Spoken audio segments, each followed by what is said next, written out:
विज्ञान और प्रौद्योगिकी के क्षेत्र में इसरो नए नए आयाम स्थापित कर रहा है। चंद्रयान, मंगलयान जैसी अभूतपूर्व उपलब्धियों ने वैश्विक स्तर पर भारत की शक्ति का लोहा मनवाया है।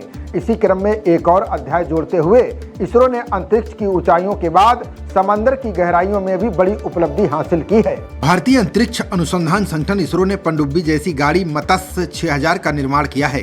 इस गाड़ी को 700 बार कोशिश करने के बाद तैयार किया गया है। साथ ही इसकी वेल्डिंग प्रक्रिया को भी सफलतापूर्वक पूरा कर लिया गया है।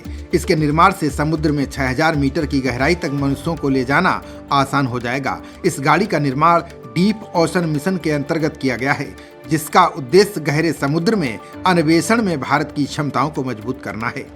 इस गोलाकार गाड़ी का डिजाइन और निर्माण राष्ट्रीय महासागर प्रौद्योगिकी संस्थान ने इसरो के विक्रम साराभाई अंतरिक्ष केंद्र के साथ मिलकर किया है। इसरो का कहना है कि ये मिशन गहरे समुद्री क्षेत्रों में निकल, कोबाल्ट, दुर्लभ मृदा तत्वों और समुद्री जैव का अध्ययन करने में सक्षम बनाएगा। इस मिशन के 2026 तक पूरा होने की उम्मीद है। टाइटेनियम वाले मानव चालित गोले को इस तरह से डिजाइन किया गया है जो समुद्र तल पर अत्यधिक दबाव और तापमान की स्थिति का सामना कर सके। पानी के नीचे चलने वाली इस गाड़ी में 3 लोग बैठ सकेंगे। इसरो के मुताबिक टाइटेनियम कार्मिक गोले की दीवारें 80 मिलीमीटर मोटी हैं।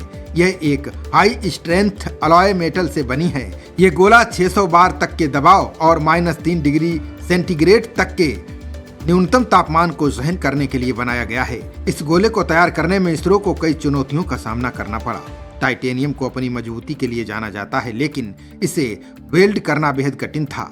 इसके लिए इसरो को एक इलेक्ट्रॉन बीम वेल्डिंग प्रक्रिया को विकसित करना था जो मोटी टाइटेनियम प्लेटों को जोड़ने में सक्षम हो।